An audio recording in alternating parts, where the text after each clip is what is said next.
Halo teman-teman, topik kali ini menurut saya cukup menarik. Bahasa pemrograman yang mana yang terpopuler atau paling banyak dipakai saat ini? Mari langsung kita bahas. Pertama, dari mana kita tahu bahasa mana yang paling populer? Info kali ini berasal dari survei yang dilakukan JetBrains tahun ini, yaitu tahun 2021. JetBrains adalah perusahaan pembuat tools untuk programmer. Saya sendiri pakai produknya yaitu IntelliJ. Ini adalah sebuah IDE atau alat pengembangan terpadu yang saya pakai sebagai alat utama saya untuk ngoding sehari-hari. Surveinya disebarkan lewat media sosial dan saluran komunikasi pengguna produk-produk perusahaan ini. Dan jumlah responden sekitar 31.000 developer dari 183 negara. Oke, langsung saja kalau yang jadi tolak ukur adalah bahasa mana yang pernah dipakai dalam 1 tahun terakhir oleh para developer ini yang disurvei, maka 5 besar adalah JavaScript, HTML dan CSS, SQL, Python, dan Java. Kalau yang dinilai bahasa mana yang jadi bahasa pemrograman utama sehari-hari, yang terbesar menurut survei ini adalah JavaScript, lagi-lagi JavaScript, terus Java, Python, HTML dan CSS, serta PHP. Kenapa dua urutan ini sedikit berbeda? Karena yang pertama menjumlahkan semua bahasa yang pernah dipakai, sedangkan yang kedua hanya menghitung bahasa pemrograman yang dianggap utama atau primary. Jadi kalau ada orang yang pernah pakai SQL dalam setahun terakhir tapi bukan sebagai bahasa utama, maka ini akan dihitung sebagai bahasa yang dipakai, tapi bukan untuk bahasa utama. Jadi kedua urutan ini sedikit berbeda. By the way, di tahun lalu kita juga pernah bikin video tentang bahasa terpopuler versi 2020. 5 besar dari tahun ini juga isinya nggak jauh beda dengan 5 besar waktu tahun itu. Kalau teman-teman ingat, di video itu saya bahas satu-satu bahasa pemrograman yang ada di 5 besar ini, apa ciri khasnya dan untuk apa penggunaannya. Di video ini kita nggak akan ngulang ngebahas hal yang sama, tapi kalau teman-teman mau tahu apa itu JavaScript, Python, Java, dan lain-lain dengan lebih rinci, video sebelumnya ini bisa teman-teman klik di kanan atas layar dan saya juga tulis di deskripsi video. Di video ini yang kita bahas agak berbeda, kita coba simak data-data lebih mendalam di survei ini, supaya kita bisa lebih tahu lebih jauh soal tren bahasa pemrograman dan pengembangan perangkat lunak di tahun 2021 ini. Salah satu data menarik yang ada di survei ini adalah bahasa apa yang paling banyak dipelajari. Jadi bukan cuma paling banyak dipakai, tapi ditanya juga yang mana yang paling banyak dipelajari. 5 besarnya adalah JavaScript, Python, TypeScript, Java, dan Go. Jadi agak berbeda dari jawaban tadi ya. Sekarang muncul bahasa kayak TypeScript dan Go yang nggak ada di daftar 5 besar sebelumnya.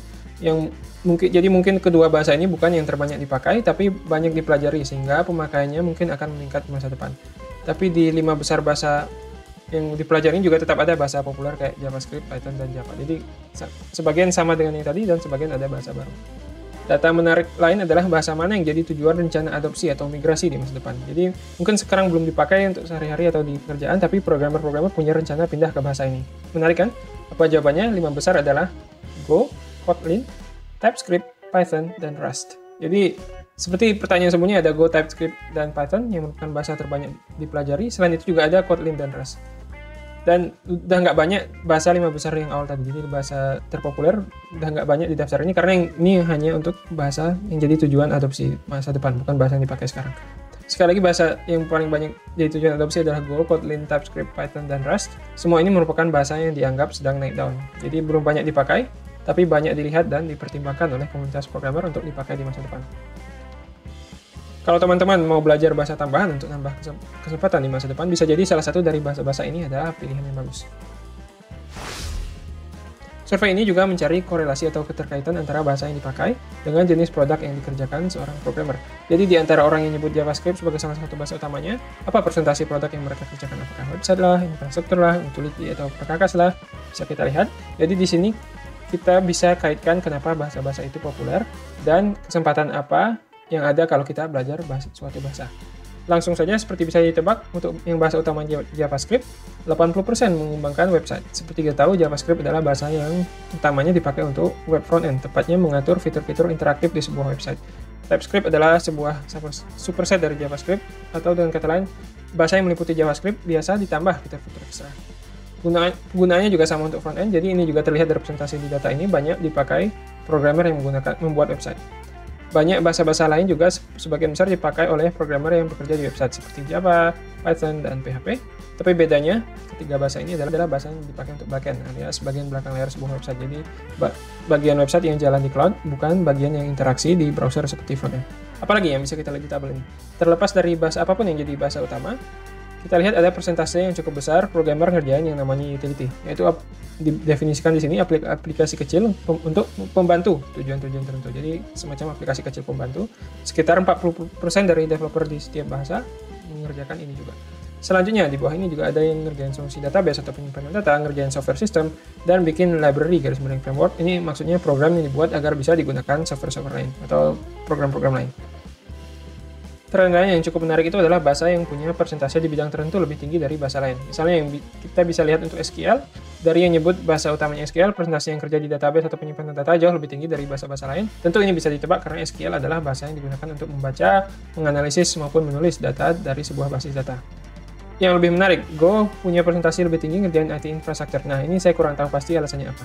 Terus, Python punya persentase tinggi di data science dan machine learning. Ini masuk akal sih, dari pengalaman saya cocok. Memang Python banyak dipakai oleh orang-orang yang bergelut di bidang ini. Dan terus ada lagi, C# maupun C++ punya persentase tinggi di bidang games. Terus lagi, C++ punya persentase relatif tinggi di bidang hardware. By the way, maksud saya tinggi di sini adalah relatif terhadap bahasa-bahasa lain. Jadi misalnya untuk games, kebanyakan bahasa semuanya di bawah 10%, tapi untuk C# dan C++ mencapai 20% ke atas. Makanya saya bilang relatif tinggi. Survei ini juga nanyain platforming, jadi tujuan development masing-masing programmer.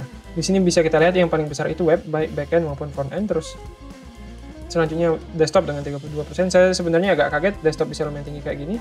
Soalnya yang saya amati udah jarang produk-produk baru sekarang mentarget aplikasi desktop. Biasanya mentarget komputer biasa, beralih menggunakan website, bukan lagi aplikasi desktop langsung yang diinstal, tapi meminta penggunanya menggunakan website lewat internet. Misalnya, email sekarang kebanyakan buka di browser, bukan install aplikasi desktop untuk buka email. Bahkan editor foto pun udah banyak yang bentuknya website, bukan desktop lagi. Tapi oke lah, mungkin masih banyak yang ngerjain sistem-sistem lama, atau ngerjain misalnya sistem spesialis seperti Photoshop, yang tentu saja itu adalah software yang diinstal di desktop. Atau bisa jadi ini juga meliputi sistem-sistem internal yang ada di banyak perusahaan yang masih dalam bentuk aplikasi desktop yang diinstal di komputer. Di urutan selanjutnya adalah platform mobile, kayak aplikasi Android atau iOS. Ini udah tahu ya teman-teman. Selanjutnya bikin server atau infrastruktur, dan juga ada juga platform-platform lain yang presentasinya lebih kecil dari yang sebelumnya disebutkan. Mungkin teman-teman yang mau belajar atau baru belajar pemrograman, nanyanya dari data ini semua terus saya belajar yang mana? Jawaban saya masih mirip dengan saran saya di video sebelumnya, pilih salah satu bahasa yang populer, itu biasanya adalah pilihan yang bagus. JavaScript bahasa terpopuler nomor 1, dan selanjutnya pun Java, Python, PHP masih bagus-bagus semua.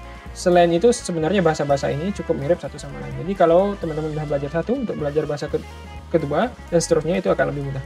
Karena biasanya konsep-konsepnya, misalnya gitu, kalau konsep pemrograman standar itu if else, for loop, fungsi, itu semuanya ada di semua bahasa. Yang beda cuma sintaks atau struktur penulisannya, atau kadang-kadang istilahnya beda. Yang jelas, sekali kita udah belajar semua konsep ini di satu bahasa, ini adalah konsep sama yang akan terpakai di bahasa lain juga. Mungkin kalau dari daftar yang kita sebutkan tadi, pengecualiannya adalah HTML dan CSS. Ini sebenarnya bukan bahasa pemrograman, tapi bahasa markup yang tujuannya untuk merepresentasikan struktur satu dokumen atau halaman. Mungkin ini dimasukkan di daftar survei tadi supaya bisa dijadikan perbandingan aja, tapi dia bukan bahasa pemrograman umum. SQL juga sedikit beda dengan bahasa pemrograman pada umumnya, karena SQL biasanya kita nggak ngandalin if else, for loop, dan sebagainya, tapi bahasa query seperti select, join, dan sebagainya. Jadi dua ini agak berbeda, tapi kalau yang lain misalnya JavaScript, Java, Python, PHP, Go, C#, C++, dan sebagainya, itu semua adalah bahasa pemrograman standar yang juga memakai konsep-konsep dasar yang standar. Jadi kalau misalnya teman-teman sekarang belajar JavaScript terus udah mahir, terus nanti setelah kerja ternyata harus pakai Python, sebenarnya belajar Pythonnya nggak akan harus belajar dari nol. Belajar bahasa kedua akan jauh lebih mudah daripada belajar bahasa pertama. Yang kita pelajari dari bahasa pertama akan sangat membantu di bahasa selanjutnya. Jadi jangan takut salah pilih bahasa pertama. Malah semakin mahir kita di bahasa pertama, kita akan semakin mudah juga belajar tambahan bahasa-bahasa lain kalau seandainya dituntut atau diperlukan di pekerjaan kita. Terus apalagi kesimpulannya, mungkin kalau teman-teman punya cita-cita di bidang tertentu, misalnya pengen jadi web developer yang jago atau pengen kerja di bidang machine learning, bagus juga dipertimbangkan pilih bahasa yang lebih terkorelasi dengan bidang itu. Seperti kita tunjukkan tabelnya tadi. Misalnya kalau ingin kerja di web front-end, pasti JavaScript atau TypeScript itu penting banget. Kalau back-end, mungkin ada beberapa bahasa yang bisa dipilih. Sedangkan kalau machine learning, mungkin bisa coba mulai belajar Python. Kalau suka game, mungkin coba belajar C# atau seterusnya sesuai tabel tadi. Kalau belum tahu bidang apa, bisa pilih salah satu dari sekarang. Atau kita juga bisa pilih yang terbanyak dipakai sekarang. Seperti kita bahas tadi, mayoritas responden menjawab mereka ngerjain web, baik back-end maupun front-end. Ini adalah mayoritas yang dilakukan para programmer sekarang. Mungkin satu disclaimer yang perlu saya tambahkan, karena survei ini survei online, jadi bukan survei ilmiah, bisa jadi ada bias di datanya. Jadi mungkin nggak persis hasilnya mencerminkan seluruh populasi programmer, bisa ada bias ke populasi programmer pengguna produk-produk JetBrains atau yang gampang dijangkau lewat media sosial, karena survei ini dilakukan lewat media sosial.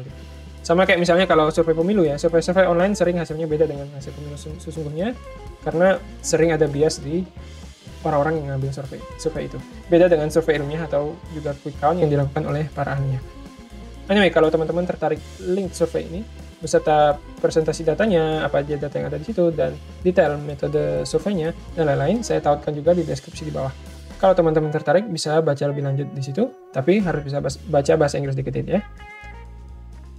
Ngomong-ngomong, kita sendiri di Pintar Programming punya playlist untuk belajar JavaScript, versi dasar banget untuk pelajar yang mulai dari nol. Seperti yang kita sebutkan tadi, JavaScript adalah bahasa nomor 1 terbanyak dipakai saat ini, dan juga salah satu yang paling banyak dipelajari. Jadi kalau teman-teman belum pernah belajar pemrograman dan mau coba JavaScript yang gampang, silahkan dicek, bisa diklik di kanan atas layar sekarang, dan playlistnya juga saya tautkan di bawah di deskripsi. Tapi kalau teman-teman udah tahu dasarnya dan nyari materi lanjutan, untuk saat ini di channel kita nggak ada materi kayak gini, jadi nggak usah klik, nanti malah materinya kegampangan. Kalau mau tahu lebih lanjut tentang topik memilih bahasa pemrograman, saya pernah bikin video soal memilih bahasa pemrograman untuk pertama kali belajar. Sama juga harusnya bisa diklik di kanan atas layar sekarang atau di tautan di bawah. Kalau mau tahu soal bidang-bidang profesi apa aja yang ada dalam pemrograman, apa itu web development, backend, frontend, data science, machine learning, dan sebagainya yang tadi semuanya sempat kita singgung, kita juga punya video tentang jenis-jenis profesi programmer dan anak IT, silahkan diklik juga di kanan atas layar atau di deskripsi video di bawah. Terima kasih udah nonton sampai sini. Kita udah bahas bahasa terpopuler, bahasa yang naik daun, penggunaan masing-masing bahasa. Kalau ada yang mau dilihat lagi, bisa di rewind atau diulang videonya ke menit terkait. Saya udah bikinkan timestamp-nya di deskripsi video di bawah, jadi teman-teman bisa tahu masing-masing topik dibahas di menit keberapa di video ini.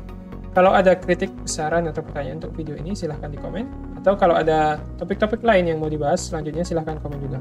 Kalau tertarik konten channel kita, jangan lupa subscribe supaya nggak ketinggalan video-video terbaru, dan juga klik video-video lain kita yang mungkin sekarang ada di layar. Terima kasih, sampai jumpa.